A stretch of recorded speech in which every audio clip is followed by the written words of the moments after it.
Biarpun punya nama Marley Warrior, ironisnya prajurit yang sering diturunin di garda depan buat jadi tumbal perang tuh pasti orang-orang dari ras Eldia semua yang dididik sedari kecil buat jadi pasukan bunuh diri ataupun jadi Titan Shifter. Mereka rela ngelakuin hal tersebut tuh karena pengen diakuin sama ras Marley.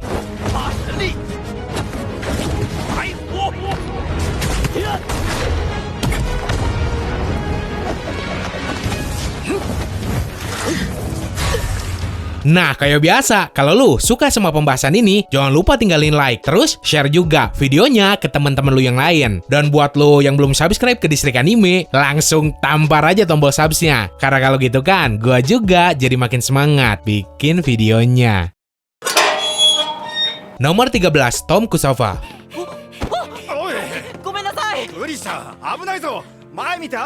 Sebelum bangsa Marley mutusin buat bikin anak-anak dari ras Eldian jadi Titan Shifter, dulu cuma orang dewasa doang yang jadi pewarisnya. Salah satunya si Tom ini, seorang manusia dari ras Eldian yang kawin sama cewek dari ras Marley. Setelah istrinya tahu latar belakang si Tom, tuh cewek malah bunuh diri. Hal ini tuh jadi sebuah dorongan buat si Tom demi jadi warrior, dengan tujuan punya kehidupan yang lebih berarti, yang pada akhirnya doi jadi pewaris dari Beast Titan. Biarpun ya si Tom ini kagak guna banget di medan perang. Makanya, nih orang lebih fokus ke penelitian soal Titan itu sendiri.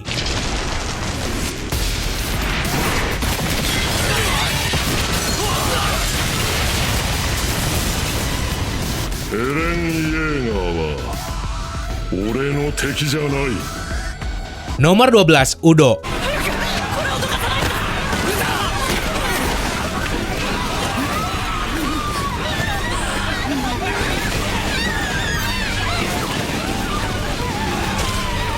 Salah satu anggota termuda dari Marley Warrior, satu generasi sama si Gabi, Falco, terus si Zofia. Sayangnya nih cowok mati muda gara-gara keinjek-injek pas si Eren bikin chaos. Kemampuan bertarungnya sendiri kagak dikasih lihat sama sekali. Tapi berhubung doi masih muda terus diturunin di garda depan, udah pasti doi punya potensi jadi prajurit kuat.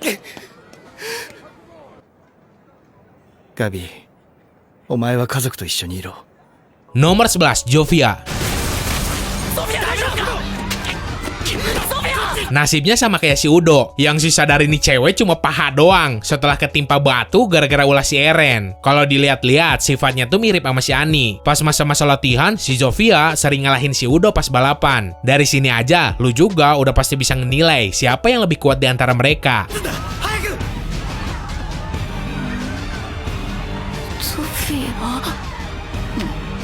Nomor 10, Cold Grace.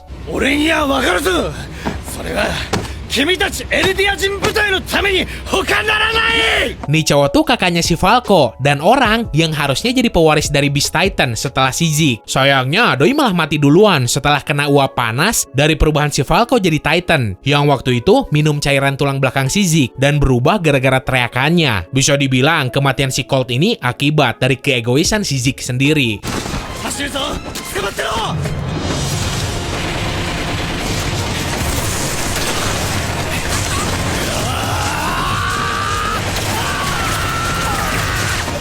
Nomor 9, Pick Finger.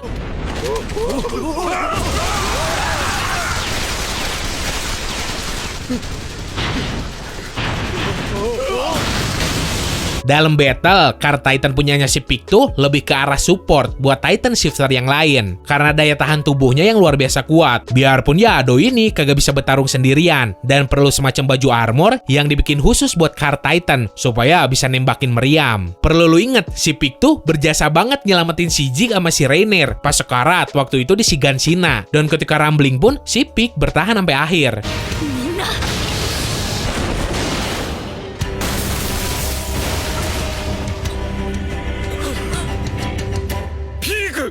Nomor 8, Falco Grace.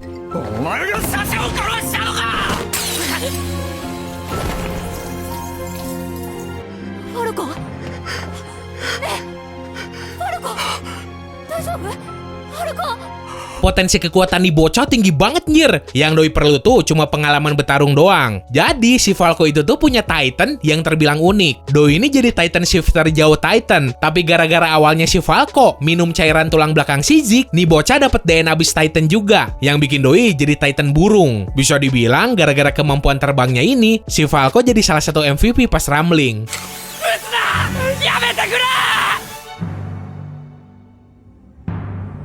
Nomor 7, Gabi Brown.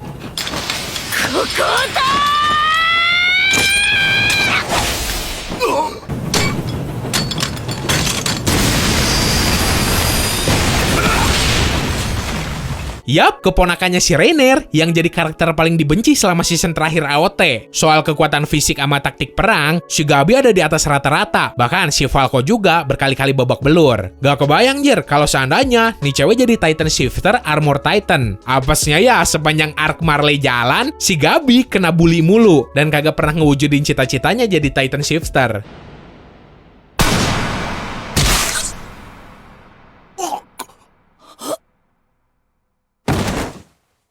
Nomor 6, Porco Galliard.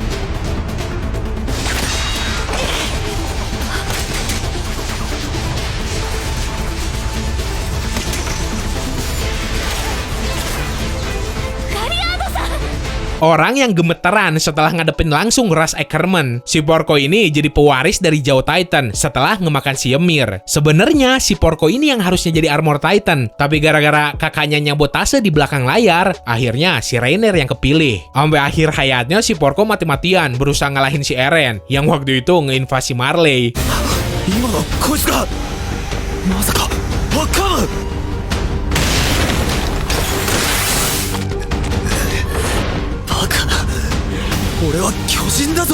Nomor 5, Bertolt Hoover.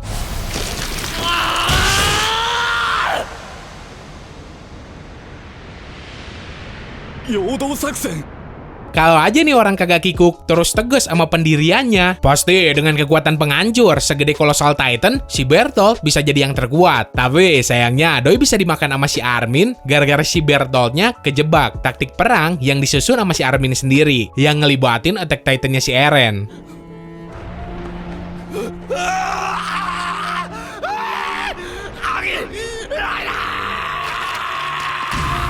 Nomor 4, Marcel Galliard. アギトの巨人は強襲型だ。小ぶりな分最も素早く強力な爪と顎で大抵のものは砕ける。起点の利くマルセルに託した。 Jadi pewaris Zhao Titan yang harusnya mimpin armor female sama Colossal Titan buat nyerang Paradis. Apesnya Doi malah mati setelah ngorbanin dirinya sendiri nyelamatin si Reiner dari Titan si Ymir waktu itu. Selama tuh misi, si Marcel ngerasa bersalah banget karena udah bikin si Reiner jadi Titan Shifter. Nah, dinilai dari kepilihnya si Marcel jadi pemimpin operasi Paradis, udah jadi bukti kalau kemampuan sama taktik perangnya ngelebihin si Annie, Bertolt sama si Reiner waktu itu pas masih pada bocah.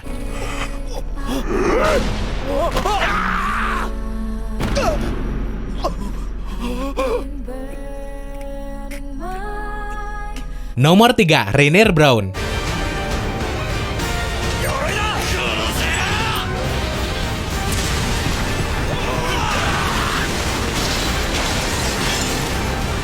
Dari yang tadinya jadi kandidat terburuk sekaligus terlemah di Marley, sekarang Doi jadi sosok immortal yang kagak pernah mati. Biarpun ya selama hidupnya si Reiner ngederita banyak banget tekanan mental. Mulai dari PTSD setelah perang, kepribadian ganda, sampai depresi yang bikin Doi hampir bunuh diri. Selama tumbuh di Paradis, kemampuan bertarung si Reiner juga ningkat pesat banget.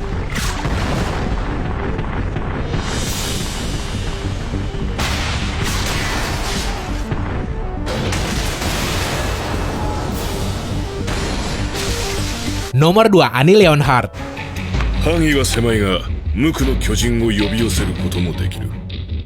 レオンハートが最適だ。 Female Titan-nya punya kemampuan buat nge-copy kemampuan Titan Shifter lain. Sayangnya ya selama 4 tahun si Annie ngekristalisasi dirinya sendiri. Jadinya kagak begitu banyak adegan battle Doi yang dikasih lihat. Kecuali dulu aja pas si Annie ngelawan si Eren sama Survey Corps. Biarpun kelihatan kayak cewek yang dingin, sebenarnya si Annie tuh orangnya emosional banget. Bahkan berkali-kali Doi ngerasa sakit hati pas terpaksa ngelawan kawan seperjuangannya sendiri di Survey Corps.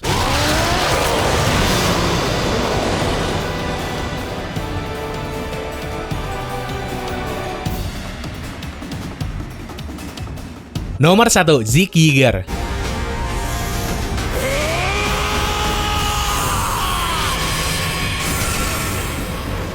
Punya julukan Jig si anak ajaib. Gak cuma jadi warrior terkuat karena kekuatan Beast Titan-nya yang bisa dipakai buat nyiptain Titan lain. Si Zig juga jadi orang paling cerdas dari semua Marley Warrior. Hal ini terbukti sama taktiknya ngehianatin ras Marley demi gabung sama si Eren. Demi tujuannya bikin semua Eldian kagak lahir lagi. Pakai kekuatan Founding Titan. Demi ngemanipulasi petingginya dari ras Marley, si Zig acting jadi prajurit paling setia buat mereka. Dan yang jadi pembuktian buat mereka tuh pas operasi Paradis.